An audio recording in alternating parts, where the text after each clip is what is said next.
Página 33. Crítica de la razón pura, edición bilingüe, 2009.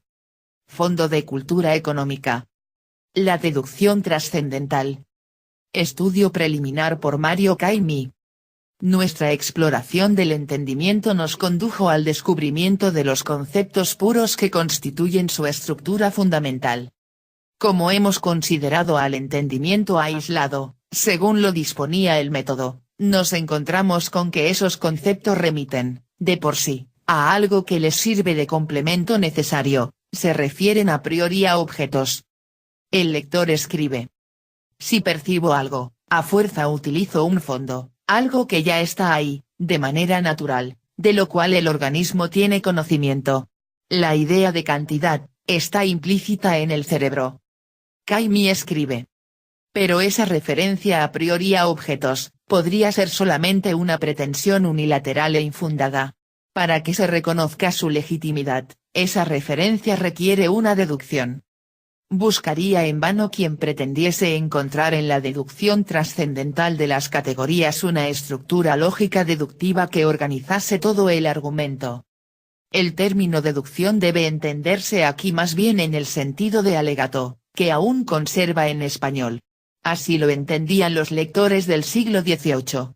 Por el tiempo en que Kant era bibliotecario en Königsberg, las bibliotecas de los príncipes solían contener colecciones de deducciones, que eran alegatos jurídicos presentados ante las cortes del emperador para sostener y justificar pretensiones en el derecho internacional.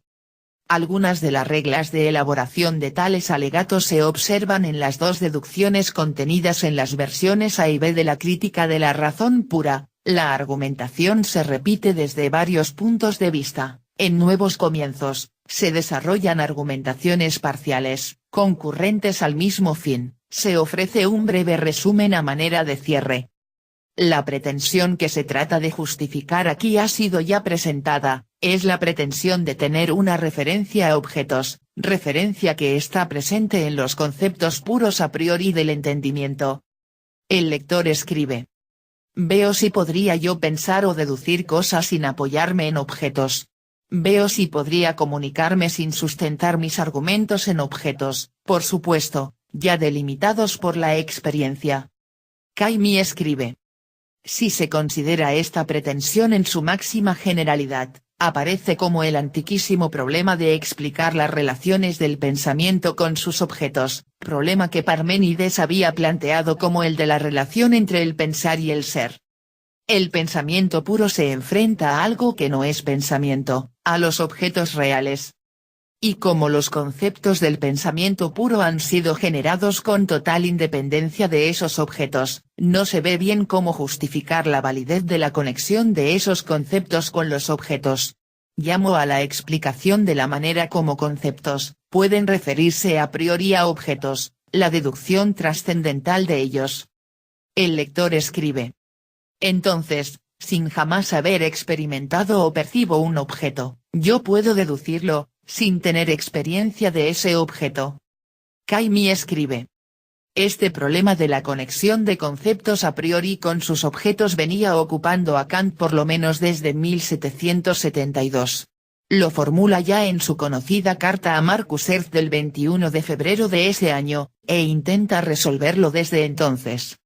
Poseemos textos que documentan los progresos de Kant en esa tarea. Entre ellos se destaca el ya mencionado Duisburgischen Atlas, legado Duisburg, de 1775.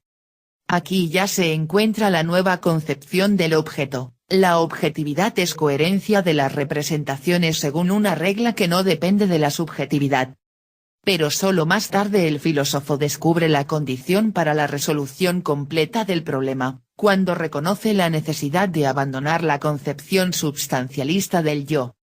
La nueva concepción del objeto y la nueva concepción del yo permiten la deducción de 1781, es decir, la de la versión A de la Crítica de la razón pura.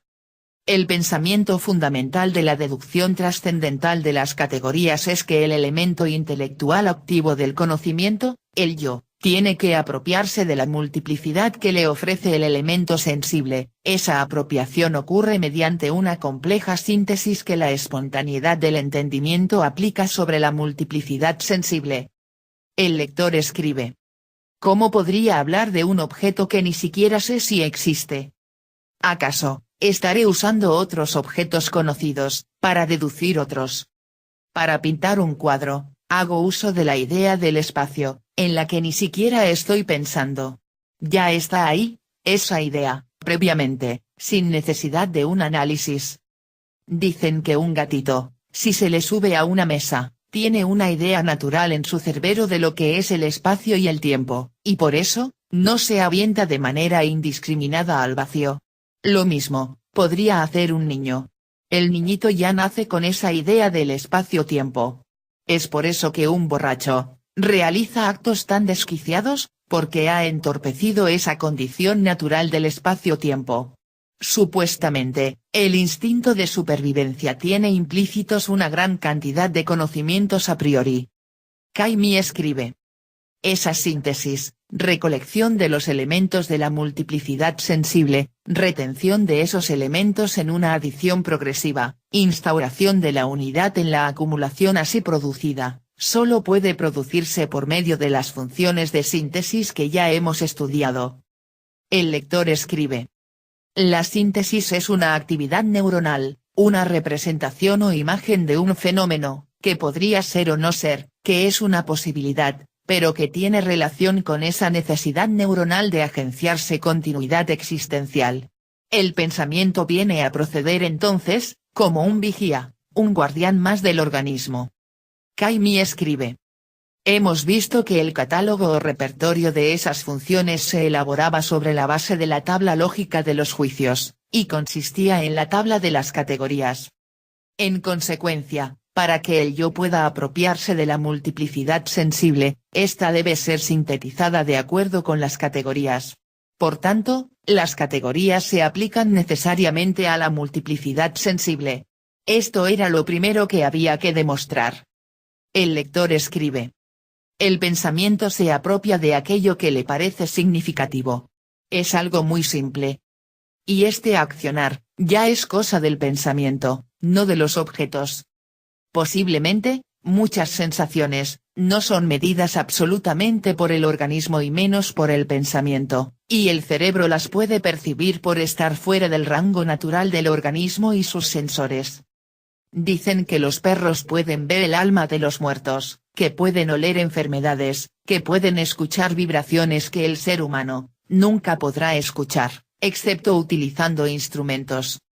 Caimi escribe: ahora bien, la síntesis categorial, en la que las categorías operan como reglas necesarias que guían el trabajo sintético de la imaginación, produce una unidad de representaciones que es completamente independiente de la subjetividad, es algo opuesto a la asociación subjetiva de representaciones, que depende de las características peculiares de cada sujeto particular. El lector escribe: cuando estoy ante algo nuevo, ¿cómo podría evitar la subjetividad, rodearlo de aquello que es apariencia? Es por eso que lo percibido está cargado de posibilidades. La limitación sensorial es entonces acogida por el proceso mental, que tiene la intención de quitar la paja, la penumbra. El proceso mental no acepta como 100% certero lo que percibe. Y le quiere aplicar reglas estrictas a lo que observa.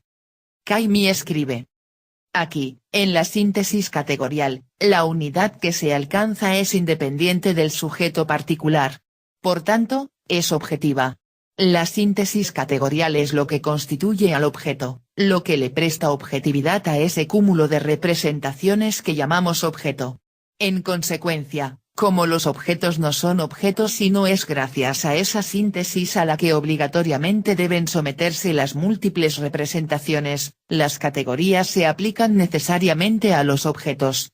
¿Qué era lo que había que demostrar?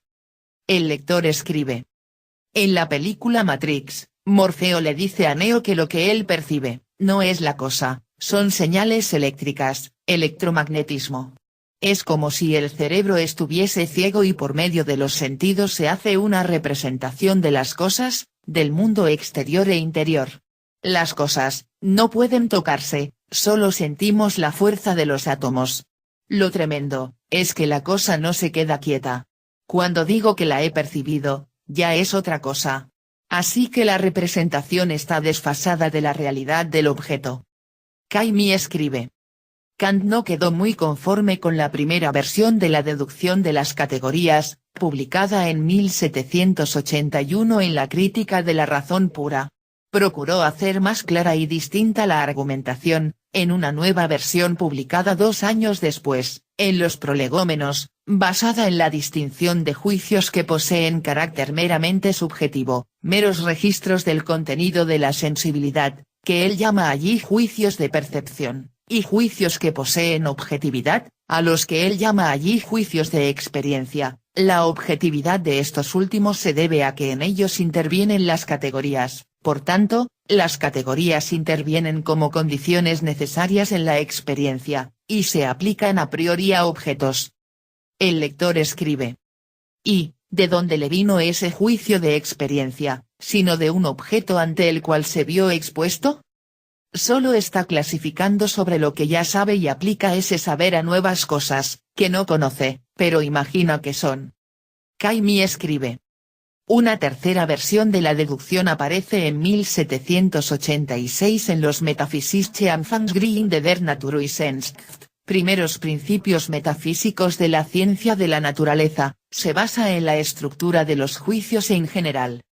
Luego, en 1787, en la segunda edición de la Crítica de la razón pura, presenta una nueva versión de la deducción, cuya argumentación, rigurosa y ordenada, se basa en el principio de que la conciencia de sí mismo, el yo pienso, debe poder acompañar siempre a todas las representaciones, de modo que las condiciones para que se produzca ese acompañamiento, las síntesis categoriales, se aplican necesariamente a todas las representaciones.